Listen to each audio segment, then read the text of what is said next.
Habe ich recht? Nun, ich frage mich, ob Sie das eher glücklich oder eher unglücklich macht.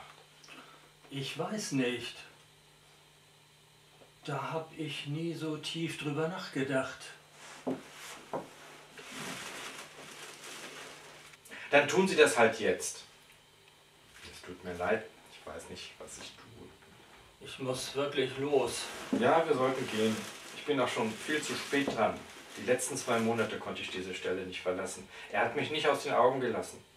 Die Zeit vergeht mal langsam, mal schnell. Sie sind hier seit 2 Monaten? Vielleicht war es auch nur einer. Mal hier, mal da. Am Abend endet es nichts, wo man am Tag war. Es ist egal, aber es ist kälter geworden. Und vielleicht habe ich Glück und er ist gestorben. Das sollten Sie sich vielleicht nicht wünschen. Ich weiß, das ist nicht richtig. Aber wenn Sie in meiner Lage wären. Sie sehen bestimmte Dinge auch anders. Das meinte ich gar nicht. Ich meinte nur, ich habe das Gefühl, wir sollten über jeden Menschen, der uns harmlos ansieht, glücklich sein. Wir brauchen alle jemanden, der uns beobachtet, uns beweist, dass es uns noch gibt.